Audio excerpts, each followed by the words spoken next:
Good evening. My name is Phil Koch. I'd like to welcome you to another show here of Aging with Attitude, which is Channel 21, servicing the greater Charlotte metro market, which also includes the Gastonia market, which our two visitors are here tonight from.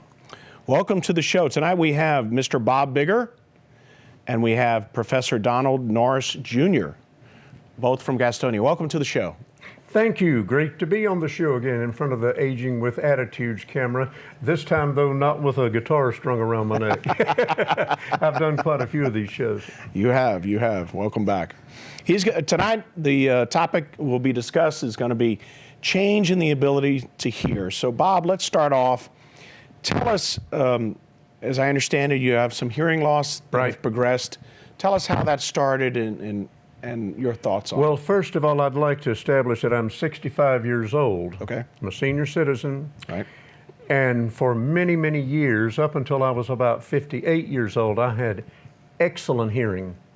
In fact, I was in a business that requires good hearing. I was a radio news reporter. Yeah. And when you're covering county commissioner meetings and city council meetings, you have to have a good ability to understand what's being said and, so that you can report on it. Right.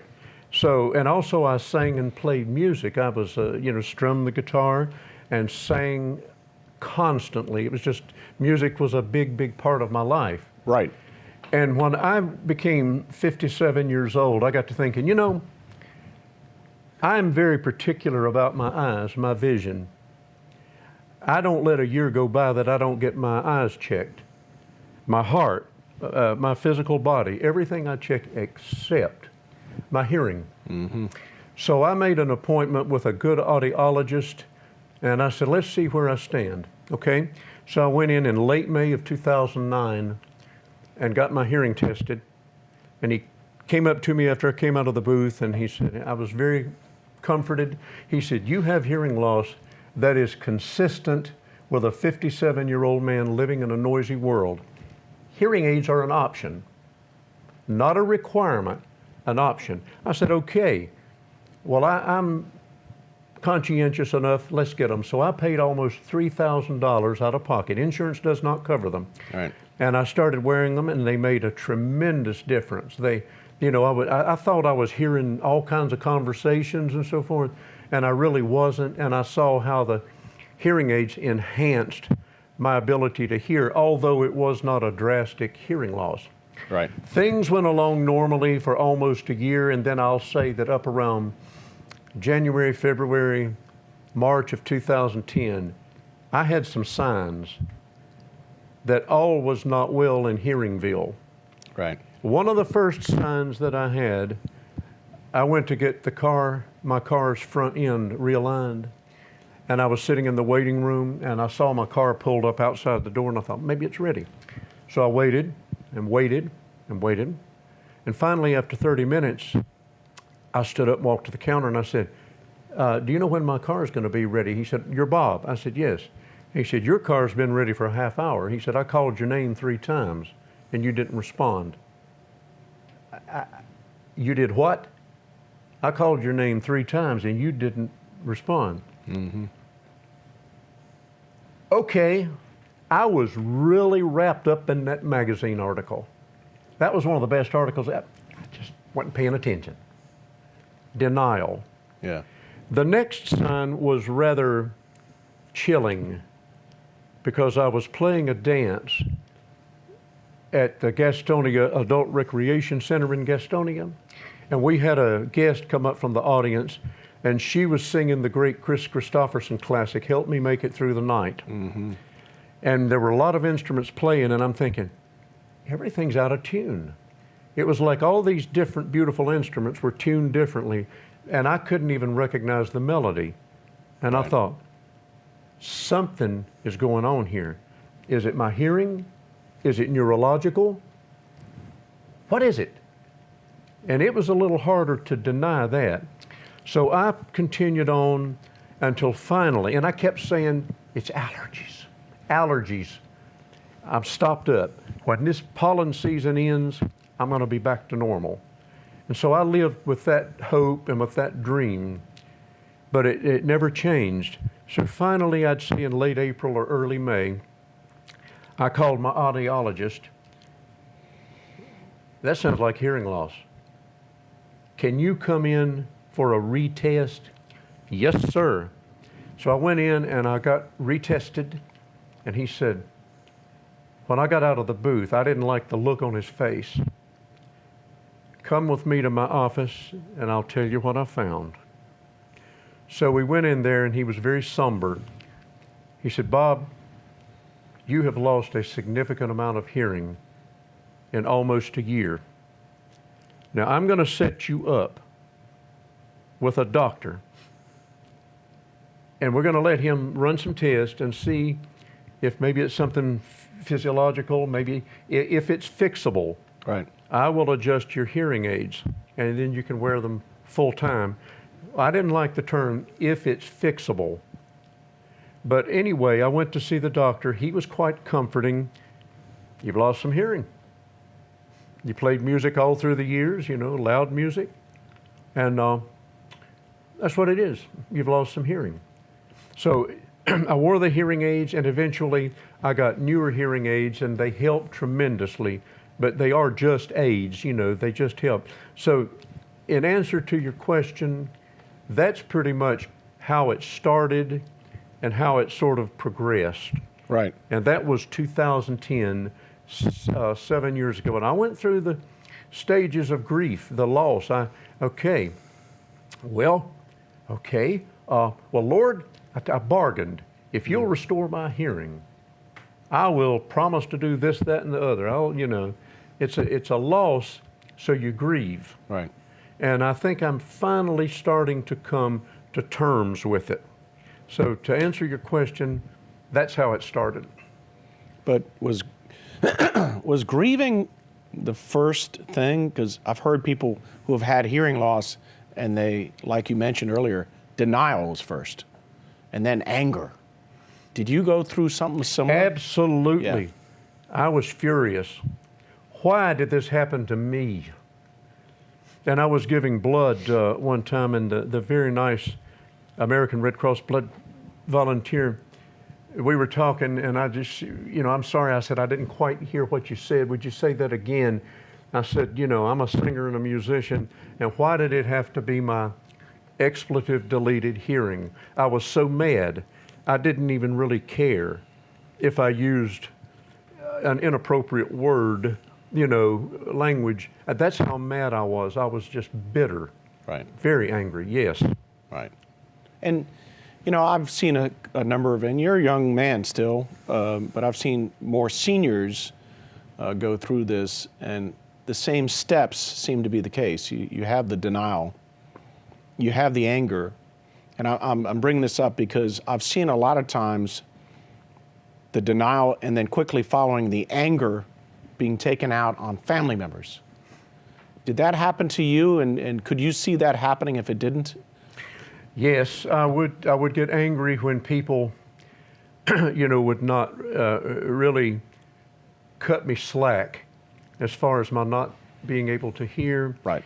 And I think we're probably going to touch on in a bit what have been the reactions of friends and family, and it's run the gamut from extremely insensitive, even cruel, to extremely compassionate and helpful, even embracing me. Right. And said, I love you, no matter if you can't really make out a lot of what I'm saying. Of course. You're still a beautiful person, and I love you. You're the same person you ever were. Oh, of course. Sure. Hearing loss has no bearing on the individual. It's just an unfortunate incident Right. that took place to you. But I think, to a certain degree, the recognition of it and getting through that denial and anger has got to have helped you. The quicker the better, no? Because then you can start to get treatment, you can start to move forward with your life, no? Absolutely. Yeah. And at this point right now, and I don't know if you knew this, but I retired. Okay. I'm a retiree. And I'm talking about moving forward. I move forward in the sense that I no longer have to wake up each day. And now, don't get me wrong, I had a dream job. I loved it. Yes. You don't stay on one job for 27 years unless you like it. Yeah. And unless they like you. Right. And you've got a family relationship. It was my haven of rest. It was my place of peace. No matter what I was going through with like having to have surgeries or whatever was going on in my life, I knew that I could walk into that workplace and my family was there and they would help me, they would greet me, they would embrace me, they would laugh at me, and I would laugh at them, and we had a very, very relaxed, fun-loving workplace. And it almost put me 6 feet under to have to give that up after 27 years. But let me say this, now that I've gotten a little bit more accustomed to the retirement, I don't have to wake up every day and I don't have to say, oh my gosh, in 3 hours, I've got to greet the public and wonder who I'm going to be able to understand and who I'm not going to be able to understand. Right. You see what I mean? Yeah. Some people are dreams come true. It's I met a man recently, and he talks like this. My cousin owns a radio station. You know, every word is pronounced clearly, but not everybody's like that. Right. So you have to deal with the people who don't really speak up and don't really enunciate their words clearly. Right. So when you have to deal with that, that was a big burden off me, and I didn't realize how much stress I let that cause me. Right. So yes, move on. You know, find other things to do. I don't sing and play anymore. I might be able to. Transfer it over to making speeches to Rotary clubs, to JC, to church groups, to civic groups. Make speeches, and Professor Norris here has even helped me with some of them. Yes. So to answer that question, yep, I would say I have crossed the line for moving on. I'm not where I want to be, but I'm a heck of a lot further than I was. Right. I'd like to add too, Please. I've known Bob several years now, and I've been impressed with how well he's coped with the hearing loss. I've seen him be able to try hard to communicate with others. He has joked a lot. He has a great personality as far as speaking, communicating with others, and he seems to have a great way of dealing with it. You know, he oftentimes wears his hearing aids, which help a lot. I've noticed that when he does wear his hearing aids, he can understand me and others a lot better, and that he takes advantage of the resources he has. It's great that he sees his audiologist, he goes to the doctor, he keeps a check on everything, which that's an inspiration for others who are dealing with hearing loss, for him to be able to use his hearing aids, go to the doctor, and also let others know that he has hearing loss. Oftentimes we know that men will not be able to speak about it. They bottle everything up and they don't want to let others know that they're dealing with an ailment like hearing loss. And so for Bob to speak out about it, such as doing this show, and all the people he meets, he lets them know if he's hard of hearing. That way it informs others, and it also helps him so that they'll know to speak louder, more clearly. Right. And that's kind of how people with hearing loss should do. They should be able to let others know. They should seek that assistance from medical professionals, and not be worried and stressed out all the time, be depressed. You know, realize that a lot of people experience that. Pretty much everybody will experience hearing loss at some point in their lives, especially as they age.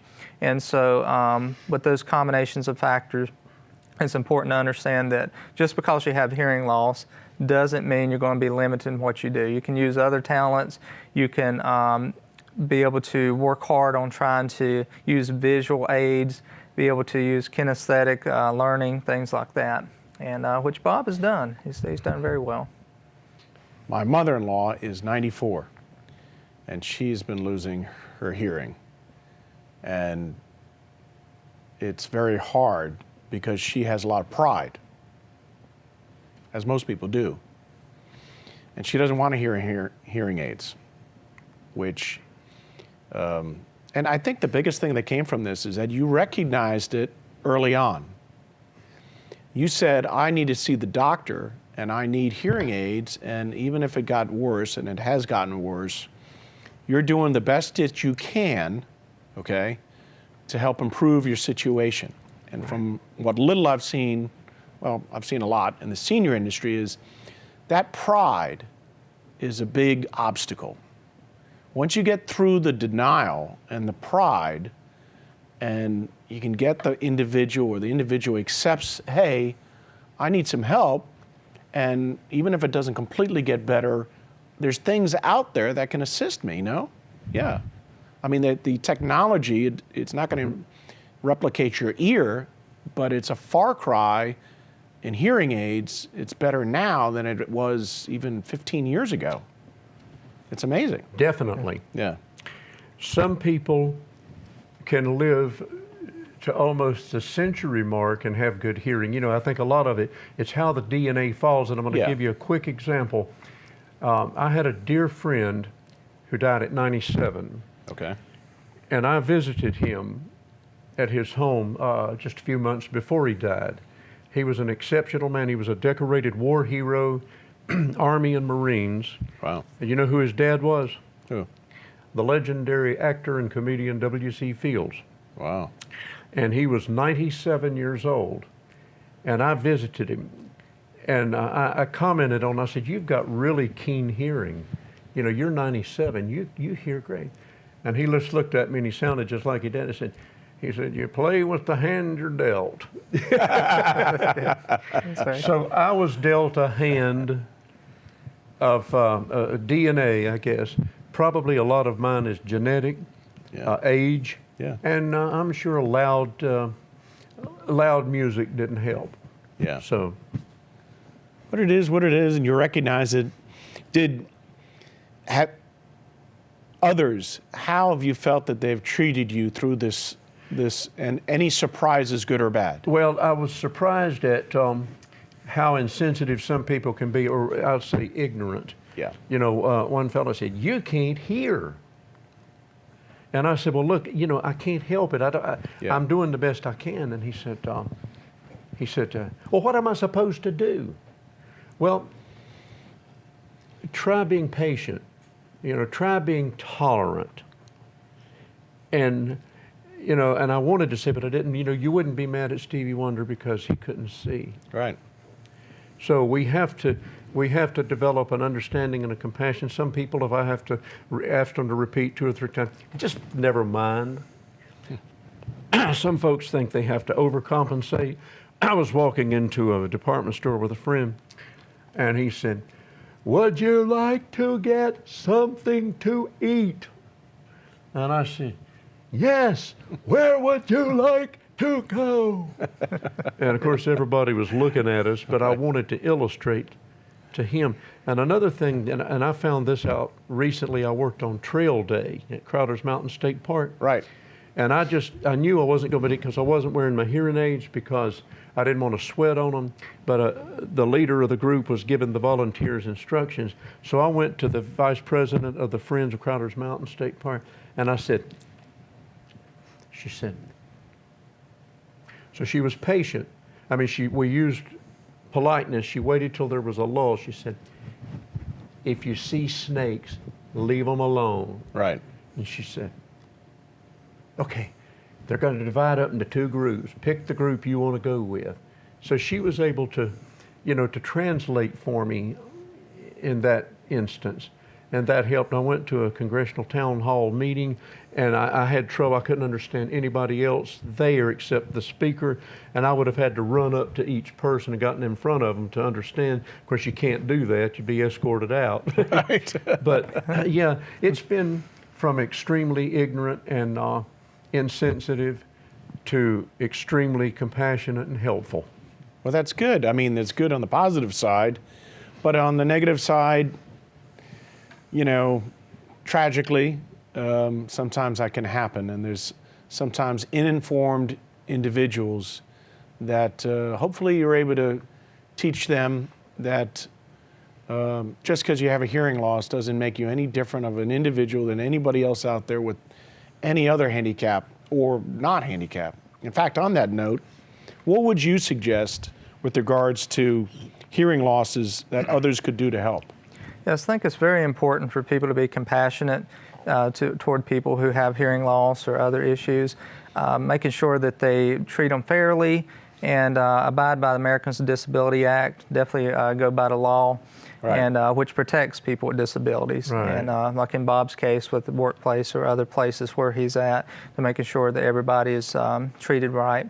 And then not only with the law, but also with morality, making sure that people are following moral codes. You know, it's just because you have hearing loss or have other problems, you shouldn't be discriminated against, shouldn't be bullied, shouldn't face prejudice.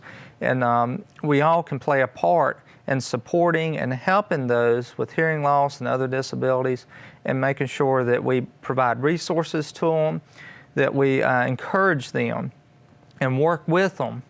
Don't yell, don't scream, don't put them down, anything like that. Instead, lift them up and encourage them to see the medical professionals, encourage them to get the treatments they need instead of hindering them. Right. Definitely don't want to hinder them. And I thought about sometimes using props, you know, maybe a fake snake or something, like, not to scare them to death, but Right. say like if there's a snake ahead, here's the snake, you know, there's a snake ahead or something like that, having props or something, a visual aid, something they can see that will help them with understanding what you're trying to say. You know, that can be very helpful in getting the message across, and making sure that you realize that it's a problem for them, and those people who have those issues are already struggling with the issue they have, but they don't need any more stress. They don't need more anxiety by somebody being rude to them, Right. things like that. And you know, as a former counselor, I've seen a lot of people come into office who have been depressed, and they feel like their family's not helping them, their friends are ignoring them. And it's almost like nobody wants to talk to them now. They have a hearing loss, so they may have trouble seeing, they may have a mental disability, and then others start shying away from them. We definitely don't want to do that. Like it's contagious or It's something, contagious, you know? yeah, it's like Yeah. contagious. You know, it's still the same person. You know, we still want to, we should, you know, help them even more. It's almost like once they have that issue, you know, be there more for them. Yes. And definitely, you know, be a support, a very good support for them. And for those who have the hearing loss, they may need to see medical professionals like counselors if they're dealing with depression. Oftentimes, the people who have disabilities are dealing with frustration, anxiety, other issues. They may need medication. And so the family members, the friends, even strangers, when they meet somebody with a disability like that, they can you know, be polite, respectful. And then the people who are dealing with those issues, you know, take advantage of the resources. You know, I have a very close friend of mine personally who has always had bad eyesight. And make a very long story short, his eyesight got worse in the last 2 years, progressively, to the point where one eye was completely legally blind, the other one had lost 85% vision. And he was at the time, about a 2 or 3 handicap golfer, until the vision started to go. So his first thing was denial, then it was anger. And in the span of 2 weeks, he quit the club that we belonged to because he had just accepted that, well, that's that. And in about another 2 or 3 months, he would play. And even though he could strike the ball as good as he's ever strike the ball, he couldn't see it land on the green. So somebody would always have to tell him where the ball was going. And he came back to the game. Is he a 2 handicap anymore? No. He still can beat the pants off of me, okay? And during that time, which was interesting, he made himself get involved in other areas because he thought his eyesight would never come back. So even though he stayed with golf and won't be the golfer that he ever was, it forced him to go into another direction of his life that he never had before. And I think it made him a more well-rounded person, frankly. It's a plus. Mm-hmm. Yes. Yes. Yeah, it really helps the people gain more strengths and face their weaknesses. That's important. You know, that they're still trying. It's important for people with hearing loss and other issues to always try 100% and be able to not give up what they once did. You know, Yes. even though it may be a challenge, face that challenge. Go for it. You know, just really work hard to stay with it, because it can lead to depression, frustration, denial if they're not facing those challenges. And it does make you a better person, really does. Well, on that note, you know, we have viewers out there tonight that are watching that have loved ones with hearing loss, and the loved ones are in denial. We have people that are watching right now that have hearing loss, and either they recognize it but don't want to, or are starting to recognize it. What would you recommend? What type of advice would you give to them, having the fact that you've gone through it yourself? First and foremost, whatever your age, if you're a young person, if you go to loud concerts, get the best hearing protection you can. Okay. Take seriously what decibels can do, what loud decibels can do. So resolve to protect your hearing. Right. I would say also do what your health care provider says. If they say check your hearing, do it. Do anything professionals say to do. Okay. And I'm going to say this is extremely important. I would say if you take away nothing else from this little session today, you are not alone. Right. There's the Hearing Loss Association of America. There are caption telephones, which I'm going to get one at home. You know, I used one at work, I'm going to get one at home. They're great. You've got the North Carolina Department of Health and Human Services, I believe, that have services for all kinds. So to summarize, I would say just keep in mind, and get on the internet and look up, you'll find former President Bill Clinton, hearing aids, Charlene Tilton, actress, the great actress Jodie Foster. I mean, there's just an array of people who have had hearing loss and who deal with it. Perfect. Well, let me tell you something. This is a very important topic to our families, to our seniors that are out there and their loved ones. I want to thank Bob Bigger for coming in tonight, as well as Professor Donald Norris. Thank you for coming on the show. I really appreciate it. Thank you. I'd like to thank all of our viewers tonight for being on the show, watching our show, I should say. And I want you to tune in next time. Channel 21, Aging with Attitude. Good evening. Thank you.